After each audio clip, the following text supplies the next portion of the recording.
Ross kissed me. No! Oh my god, oh my god, oh my god! Unbelievable. Oh my god, oh my god, oh my god! Okay, all right, we want to hear everything. Monica, get the wine and unplug the phone. Rachel, does this end well or do we need to get tissues? Oh, it ended very well. Oh, do not start without me! Do not start without me! Okay, all right, let's hear about the kiss.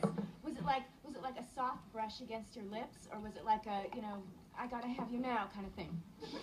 Well, at first it was really intense, you know, and then, oh God, and then we just sort of sunk into it. Oh, so, okay, was he holding you, or was his hands like on your back? No, actually, first they started out on my waist, and then they slid up, and then they were in my hair. Oh. And then I kissed her. Tongue? Yeah. Cool.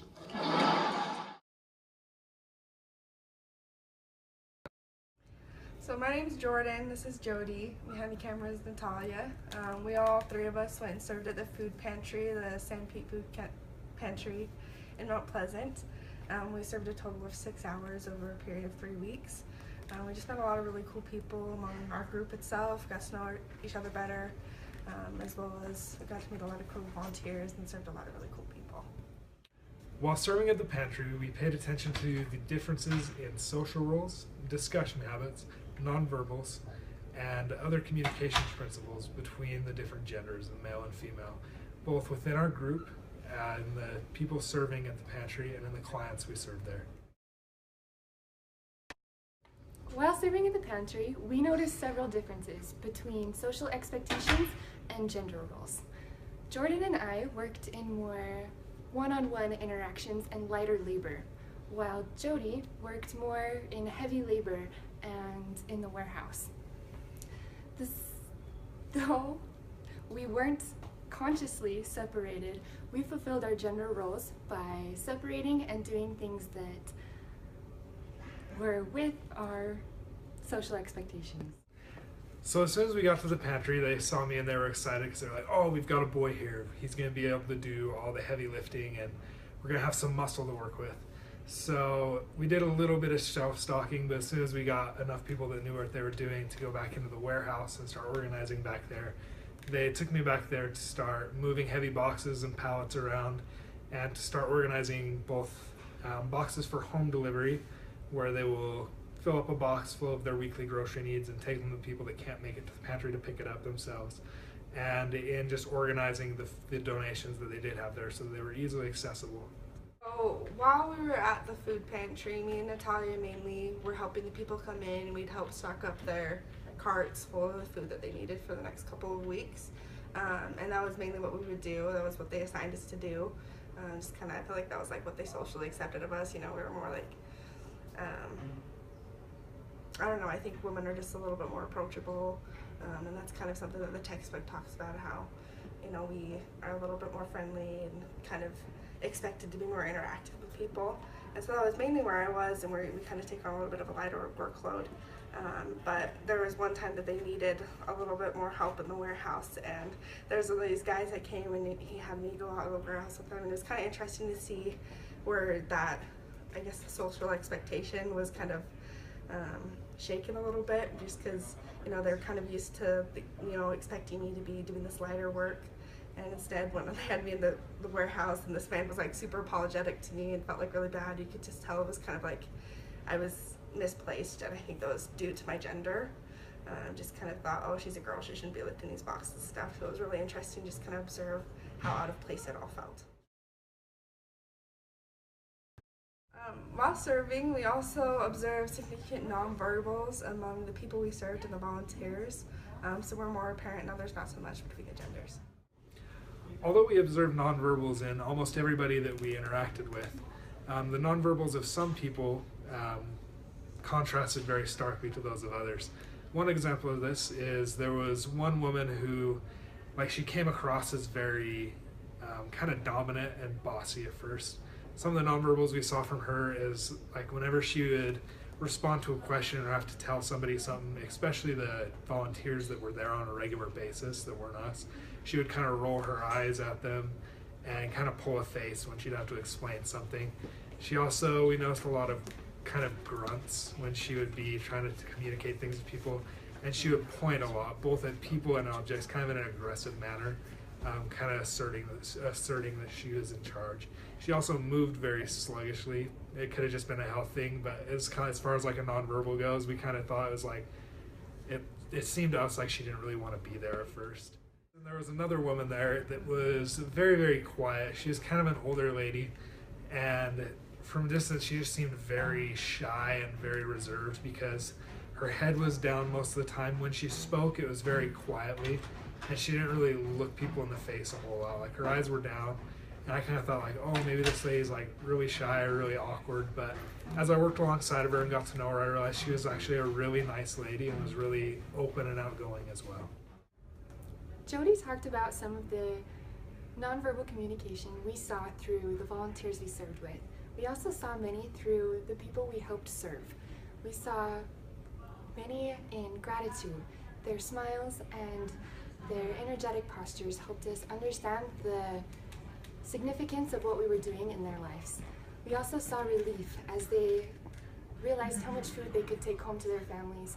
They became more relaxed and genuinely excited and happy about how much food they were able to take home and share with their loved ones.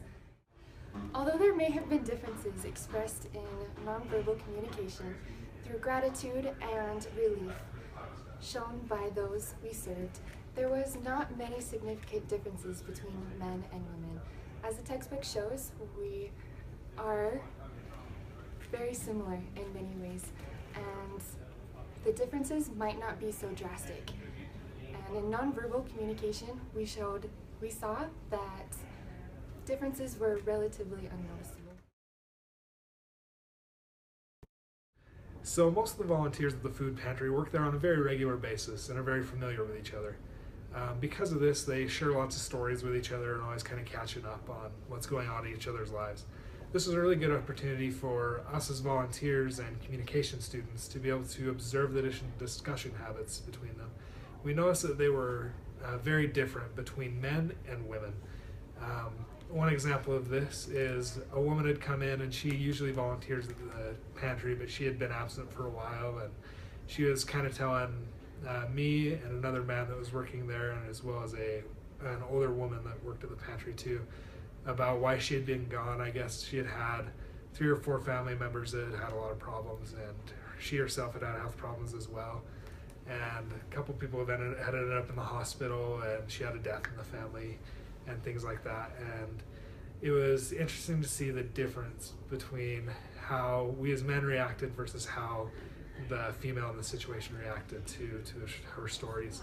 We noticed the lady, she was really empathetic, and like we could tell she really could feel for her, and she was like trying to help her. She was like, oh, is everybody okay? Are you doing all right? Like, and she was really trying to put herself in the place of the woman that was telling the story.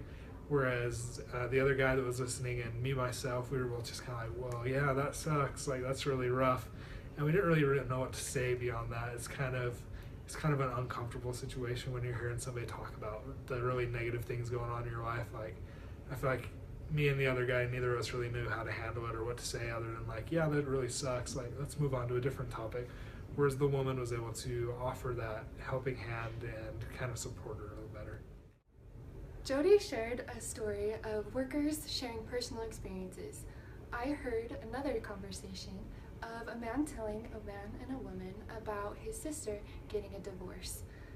The differences of communication and discussion between the man and the woman were significant. The male focused mainly on legal aspects.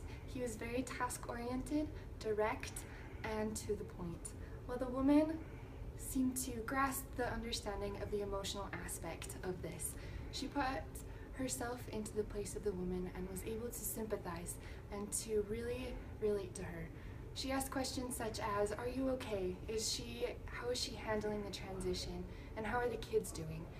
These questions showed insight to the emotional side and a different look from men and women and the differences in discussion. So coming into this service project, I was a little skeptical about how we're going to make this fit into our communication principles and how are you going to be able to pull up enough information from this in order to both write a big paper and make a good presentation about it. But although it wasn't the most social service project we could have done, and it was more focused on the labor, we really enjoyed ourselves, and we did notice a lot of social interaction and communication and gender differences among both our group, the pantry workers, and the clients that we served in our time there. As discussed, we noticed the difference in the roles between men and women. They were very evident in the jobs we worked, which kind of highlighted the social roles where I was asked to do more of the heavy lifting and some of the more physical work, where the girls were assigned to do more of the light labor and the social interaction with clients and with the other people there. We also noticed it in the behavior we observed in discussions and non-verbally. In discussions, we noticed that the women tend to be a lot more empathetic and a lot more verbal about how they felt and in helping other people, whereas the guys, we tended to be more to the point and just fact-based and just less wordy, to say it that way. And in the nonverbals, we noticed that you can't necessarily judge somebody's whole mood based on just nonverbals, but you can kind of assume and get a first impression from them. So it's important for us to pay attention to our nonverbals and those of the people around us. Through the service we were able to provide for our community, we saw a lot in relation to communication and gender roles. But we were also able to experience and see a lot of the gratitude shown us for our service. Those that we served expressed gratitude in many ways in their thankfulness of our service and what it did for them and their families. We also saw gratitude from those we served with. There were many people there that give time every day for weeks on end, months on end, as they serve those in their community. As we came in and was able to interact with them and to be new and energetic, we were able to see just how much they give to the community. Every year, this food pantry in St. Pete gives over 20 tons of food every year. This is a significant amount of food, and it is so meaningful to those that are needing it in the community. In our 6 hours of service, we were able to be a part of a greater service and be a part of something that helps the community and connects us to this little town of Ephraim.